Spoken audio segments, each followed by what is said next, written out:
Welcome back to Notes from Within, a place for a slower rhythm where listening inward is a tool for navigating outward, a space for clarity, presence and expansion. Part meditation, part musing, designed for thoughtful leaders and seekers.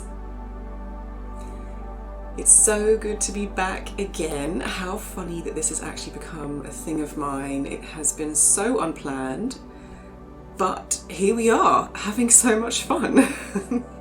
In today's session, I'll be rambling on about stillness as a strategy for leaders and seekers alike, and talking about why I think listening inward benefits everyone who experiences our outward actions.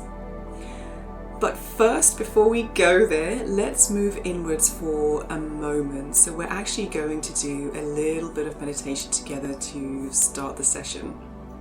So get yourself into a nice comfy position. It doesn't matter if you're seated on a chair or the floor. I think most of us will be in chairs. And just start to feel where your body connects to the chair or to the ground beneath you. And we'll start by taking a nice deep breath in through your nose and out through your mouth. Another nice deep breath in through your nose and out through your mouth. And if you feel comfortable to do so, you can gently close your eyes, or you can lower your gaze down towards the ground.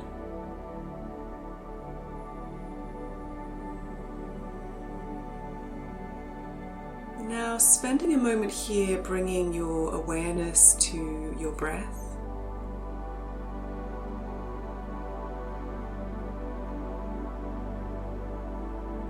Not trying to alter your breathing, but simply being aware of your breath.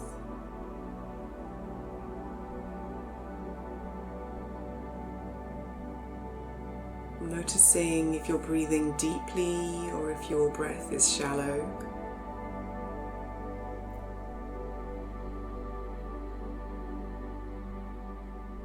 And noticing that as you breathe in, your belly and your chest rise. And as you breathe out, your belly and your chest fall.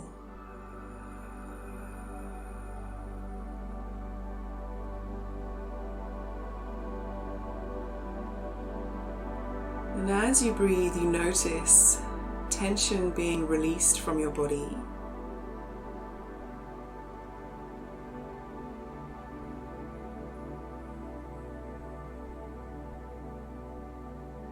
And you notice any tension around your forehead and your eyebrows melting away.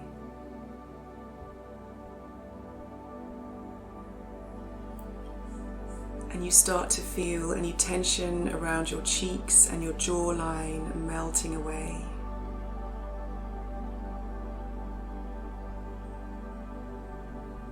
And now allowing the crown of your head to reach up towards the sky gently but surely. And allowing your shoulders to drop down towards the earth with ease.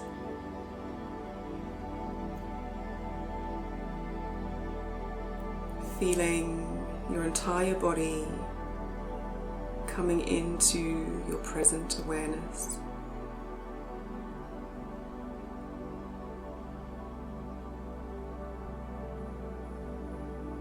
And now I'd like you to listen to any sounds you can hear within about 1 meter of your own body.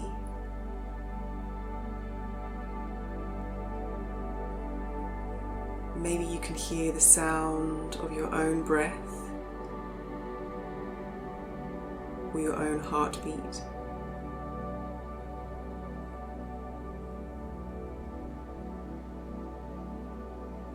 Or maybe you can hear the gentle sounds of your phone or your laptop humming close by.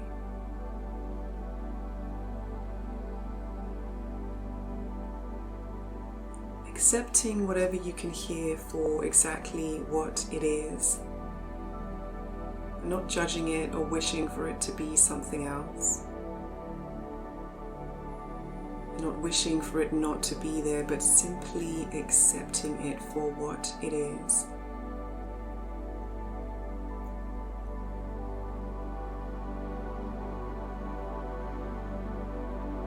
And now listen to any sounds you can hear in the room that you are currently in, within these walls.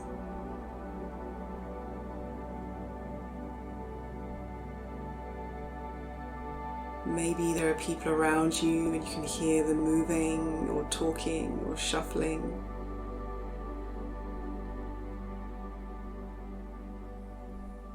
Maybe you can hear a TV in the background or some music. Whatever you can hear is okay.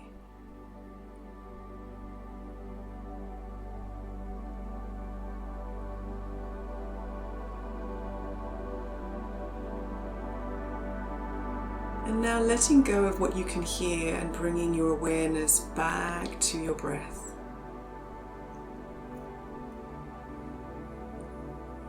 Noticing that as you breathe in, your belly and your chest rise.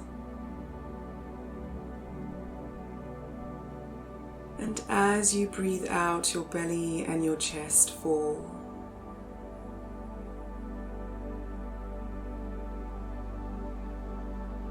Feeling this sensation of ease within your body once again.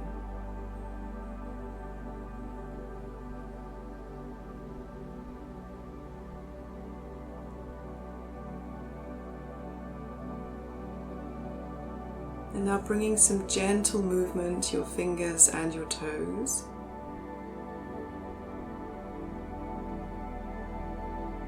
Allowing yourself to reconnect with the space you're in, reconnect with my voice.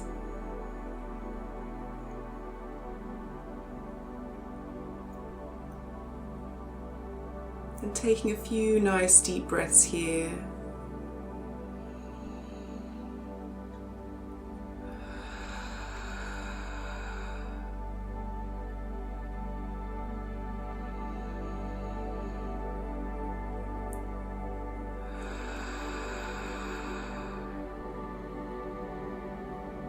And when you feel ready, you can gently open your eyes. Okay, so I love to do a bit of meditation before I do one-to-one sessions or workshops, or even when I do big presentations, because there's so much more to it than you feeling at ease. When we go inwards for a moment together, we find that we actually arrive in the space that we're in and we become truly present. And we also reach into the same level of awareness as each other, and we find clarity there too. And our awareness is where it needs to be. It's not where it was or where we think it will be later. It's right here in this session. So it's a very powerful practice to help you to actually arrive. And so when we're present, we are able to focus. And when we're able to focus, we're more able to listen. And of course, when we listen, we remember and store information. And then if we remember the information, that means we're learning. And when we learn, we become naturally curious and we start to ask questions. And this pattern or this process that can be very organic helps us to, I suppose, alter our decisions or to see new ideas, to see with new eyes. And this helps us to break down things that we see as quite complex, whether that's alone with our thoughts or whether it's by more effectively sharing this with others. Sounds pretty good, right? So I think it sounds pretty amazing. And it was interesting because in many organizations I worked in, they had obviously company values and principles, and most of them related to innovation or teamwork, two very important things, two very common company values. So how do we actually practice innovation and teamwork when we're rushing at 1,000,000 miles per hour trying to meet targets and goals? And how do we think differently in our personal daily lives or communicate effectively with our loved ones when we're rushing from A to B? I think it's by dropping inward, even for the smallest amount of time. So even a simple breath can create the space we didn't know we needed. It breaks the cycle of momentum that often keeps us locked in autopilot. And from that space, something quieter begins to speak. A deeper clarity is what we could call it, or a kind of inner knowing that often gets drowned out in the noise. So this is what I mean when I say stillness is a strategy. It's not passive, it's not a checked out kind of stillness, but an active, intentional pause that allows you to lead and live from a place of alignment, not reaction. So stillness doesn't need the perfect setting, or it doesn't really even need total silence, but what it asks for is a willingness to listen, not necessarily for the answers, but for that space, that sense of space that brings you some solutions. And in my leadership journey and in the people I work with now, what I notice is that most of us don't actually need more information. We're literally swimming in information. We actually need integration. And for that, we need presence. And we need, I guess, the courage to sit still long enough to hear what's true for us, rather than rushing to meet a version of success or strategy that doesn't even fit in. So going back to the maze game in the previous rambling episode, it was quite a moment that engaged me. It's not just the game, or it is just a game, but isn't it such a potent metaphor? I keep thinking about this. How often are we trying to force something, a decision or a conversation or a strategy, when what's really needed is stillness, presence, and maybe a sprinkling of trust? So stillness isn't the opposite of action, which is what many people might be concerned about, the lack of action. It's what actually informs wise action. And I think especially for those of us who hold space for others, maybe leaders, facilitators, creatives, or even caregivers, our ability to listen inwards shapes everything about how we show up outward, which is really, really quite important. So today, maybe just take one mindful pause before your next meeting, one slow breath before opening an email, I don't know, maybe one quiet check-in before responding in a moment that feels tense. These are not big grand gestures, but they do have a ripple out effect. Stillness always does. So thanks for joining me for this musing. If it sparked something for you, maybe a thought or a shift within you, or just a moment of calm, I would really, really love to know. You can reach out to me or share reflections here or wherever else. And of course, follow or subscribe for future sessions. There'll be more random ramblings coming up.